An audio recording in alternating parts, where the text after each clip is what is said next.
Hello, Taurus. Thank you very much for tuning in to this week's read. For the main part of the read, I'm using the Bonefire Tarot by Gabby Angus West. For supportive oracle cards, You Are Clairvoyant Oracle cards by Belinda Grace. Illustrations by Elaine Marzin. I almost said Belinda Carlisle, and I'm like, no, I don't think we're talking about the singer, but almost went there. All right. What do we have for Taurus?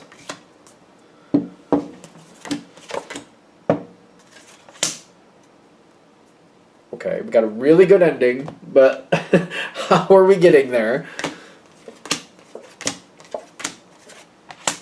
Ooh, like not even kidding. Okay. Like, do you have any bad cards? Not that we want you to have bad cards. Don't get me wrong. But no. Like, you have really good cards, Taurus. So, let's see what we got. I'm kind of excited. I don't remember the last time I did a reading, well, a public reading anyway, where it was all, like, really good. Which is great. Gratitude coming in with the Six of Pentacles. This, especially for Taurus, this really is a good card. You guys are workers. Handouts don't usually work for Taurus. Like, you don't feel comfortable, you don't really like it, it's not really your thing. Like, people giving you what you deserve and something you can keep going and perpetuate, that usually fits Taurus. But you like to put your effort in, and that's how you get your security. I put my effort in, I get what I deserve out, and I'm secure with what I have because of it.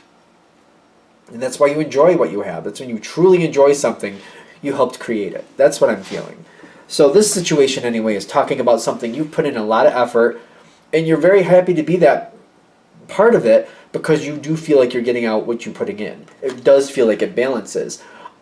Whoever you're dealing with right in the beginning, I'm getting right in the beginning, they see you in the sense of like, if you want to make a Taurus happy, you give them their fair dessert. You give them their fair portion. They get wisdom, Queen of Wands, plus the trust card between the two of you. All right, so it's a general read. For some of you, the Queen of Wands is a just person anyway. She's a good person anyway. So for some of you, that's just who she is anyway. For others of you, she realizes if she expects to keep you in her life, she's got to make sure she balances this, and she realizes you're also that person you don't forget. If you get screwed over and you get screwed over good, you're never going to forget it. Like, it's always going to be in the back of your head. You're not the only sign that does that, I know that, but this is very strong for Taurus. And they, like, don't get caught up in the gender, but this person realizes it. You got to honor the Taurus, and you better not screw it up, because if you really screw it up, they'll never forget it. Starts off really good, though. Starts off really good. And again, this person, they might be that person anyway. It's a general read. For some people, that's just, they're that way anyway. For others, it may be because they're dealing with you, and they're like, I gotta toe the line here. Take it with a grain of salt. You know how that fits. Meeting angels in the Ten of Cups. I don't want this to be all like, sticky sweet candy, but it's still good. I mean, yeah, as far as I can tell, it's still good. Meeting angels, Ten of Cups. You are bringing other people into this situation. When you're introducing them, this person realizes you're going to keep connected with these people. Whoever you're bringing in, they mean something to you. They're expecting the same turnout. You're going to be watching. You're not expecting this to go anywhere else.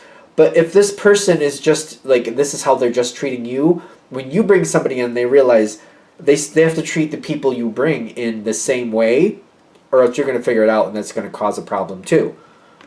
Good energy coming in. Passion with the Queen of Cups on the other side. it does make me feel like this person you're dealing with maybe has a little bit of a darker side that they're doing very well to keep under control when they're dealing with you. When you bring people into this situation, they're going to treat those people just the same way they treat you, the same way. They're realizing they have to. They want to keep you happy. They want to be on the level with you. So they're keeping it. If they have a darker side, which I feel like some of them do, they're keeping it away from you, and they're realizing they need to. But I also see the passion is like they're very happy with you, and they're really excited where this is going. It's really a good energy, but like this is the card I keep like looking at in a very interesting way. The past lives is like, I don't think it's with you. I feel like it's their own karma, and they're realizing like, I got to be careful, and I have a good situation going here.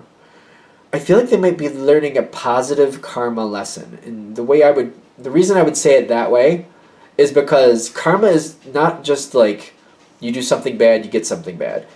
Karma is also you do something good, you get something good. And they're realizing the better I treat you, Taurus, the more you bring towards me, the better things get. And the farther I go with this, it seems like it's harder to do, but it also has bigger rewards. And there's a really positive karma lesson going on here. Kind of like karma's not just a nasty situation. Karma's also to the good. And if you're really good and you put a lot of good out there, in some form, at some time, karma comes back the same way. It's not like I do good today, I get good today. Karma's more like over a lifetime. So it's almost like you do something really good today. It may be 10 years later, but something really good may come back. But this seems more instantaneous. I'm just saying.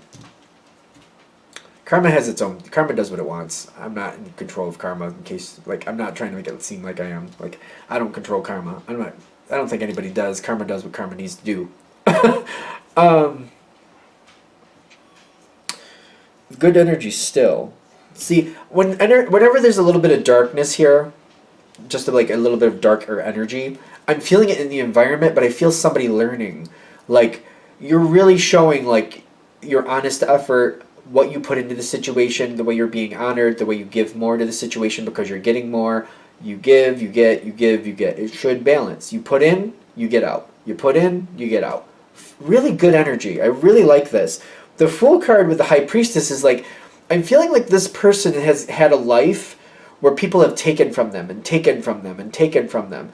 So they've had this pattern where if you want to get ahead in life, you got to take it, you got to take it, you got to take it, you got to take it. So they're starting to come into this better balance where they're realizing if you constantly take, sooner or later you're going to lose. And they don't like that. But if you gravitate around people who are more on the level and they are more honest, they'll give, but they expect something back. And when you give to them, they give you something back. And when you give them more, they give you something back. They want to surround themselves with people like you who like thrive on that balance and live in that balance and expect that balance. I give, I get. I give, I get. If you give too much or you get too much, things are not well. And they're having this optimistic moment, like I just need more people around me like the Taurus. And the Taurus also seems to be able to recognize people like that and pull more people like that towards me. I think I want to connect with the Taurus more. They're really liking dealing with you. And I feel like there might be a very direct, poignant, I don't know if poignant really fits either. There's a conversation happening. And they're coming out about their life experiences and how you do things and how they've experienced things and how you're showing them like you see people differently than they do. They want to see people the way you do. Not in the sense of like they don't want to look at things through your eyes. They want to recognize they want to be able to recognize people who also have that balance. You give a little, you take a little. How do you recognize somebody and know somebody's going to do that? And they want that from you. And I feel like you're saying, well, you learn the hard way. You hang out with people. You watch how they handle things. If they start screwing people over, you kind of move away from them. If they screw you over, you get rid of them. If you find somebody who's good and is good to you and good to the people around them, you want to keep them around and you try to keep them around. And I feel like this is what you're telling this person. Like, usually you kind of learn it the hard way. And when you find a good one, you try to keep them around. Because I'm getting like the Queen of Coins on your side. Don't get caught up in the gender in any of this. Any of these cards could be any gender. But I'm getting with the Queen of Pentacles on your side. You're just honestly saying, sometimes you can kind of think, and you learn the hard way. Other times you think you don't. You think that's probably not a good one. Then you learn again, like, oh, well, maybe they are. You just kind of try to you have to decide who's worth giving a chance and who's not, and just kind of feel your way through it. And then, if they're good, you keep them around. If they're not good, you usher them on. Good energy here. Really good energy. There's a strong bond really forming between you and whoever this is. The first card I said when I said this was ending good is this card, the happiness card. Literally, it's not like everything is going perfectly. I'm not saying that. But when you have people that you feel are respectful and you can depend on to tell you the truth and stand with you when you need somebody to stand with you, and will call on you when you need them to stand with them, when they need you to stand with them, but you will be like, I believe in them, so I can do that. That's the happiness. The happiness is feeling like I'm surrounded by people that really have my best interest at heart. I will help them, they will help me, and we're good. That's the happiness I'm feeling. Like I'm in a group of people where I feel like this is good, this is legit. Not that everything's going to be sunshine roses every day, but like when they're not, I have people I can rely on, and we can do this. We can do this. This is also a group, or this person especially, I feel like it's mostly about this person. You're bonding with this person very tightly is because I feel like I like this. They've had ways in their past that they have not done things the best, and they've told me about that, but they've also told me, hey, life goes better when I do it the way you're doing it, and I want to do it more the way you do it, so tell me how you do it. That's a nice thing to hear. It's nice. You got the Ace of Cups on your side. Very strong connection, very honorable connection, very good connection. This could be the beginning of a love connection. You have to decide if that's right or not. I feel like that's not even a mystery. If that's going to be here, you know it's going to be here. I'm getting with the Ace of Cups on your side. If it's going to go into the realm of romance, it's not a mystery to you. The Chariot on the other person's side is like, this person just wants you in their life in whatever context that matches. It does not have to be romance, but it could. I'm getting, again, if it is a romance connection here, you know it. It's not a mystery because there's no surprise cards here. This is somebody who's going to last probably to the end of your life, or the end of somebody's life. Either to the end of your life or to the end of their life. You're going to be bonded. That's what I'm getting. Good? Good. I like this one. I really like this one. All right. I hope that helps. Thank you for watching. If you'd like a direct reading from me, shoot me an email, jamesforastral@gmail.com. That's James, the number 4, astral@gmail.com. Thank you.